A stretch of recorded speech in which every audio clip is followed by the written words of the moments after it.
ସୁଖରେ ଥିବା ଲୋକମାନେ କେବେ ବୁଝନ୍ତି ନାହିଁ କଷ୍ଟଟା କ'ଣ।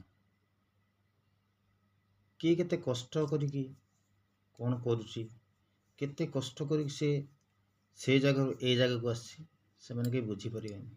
ସେ ସୁଖରେ ଅଛି ନା, କ'ଣ ବୁଝିବ। ସ୍ୱପ୍ନ ଦେଖୁଥିବା ଲୋକ କେବେ ବୁଝନ୍ତି ନାହିଁ ବାସ୍ତବତା କ'ଣ।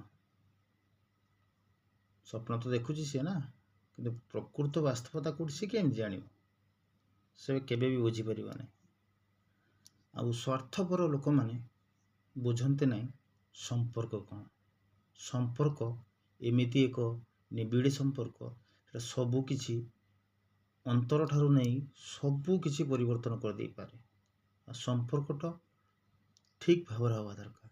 ଯଦି ସମ୍ପର୍କ ଠିକ୍ ହେଲା ନା, ଚିରସ୍ଥାୟୀ ସମ୍ପର୍କଟା। ଅର୍ଥଟା ବା କୌଣସି ସ୍ୱାର୍ଥ ଲାଳସା ବେଶୀ ଦିନ ନୁହେଁ। ଆଜି ଅଛି, କାଲି ସ୍ୱାର୍ଥଟା ସରିଗଲା ପରେ ସବୁ ସରିଯିବ। କିନ୍ତୁ ଲୋକମାନେ ଏଇ ଜିନିଷକୁ ଚିନ୍ତା କରିବା ଦରକାର। ସମସ୍ତେ ଯଦି ଏଇ କଥାକୁ ଚିନ୍ତା କରିବେ, ତାହେଲେ ସବୁ କିଛି ପରିବର୍ତ୍ତନ ହେଇପାରିବେ ଜୀବନରେ।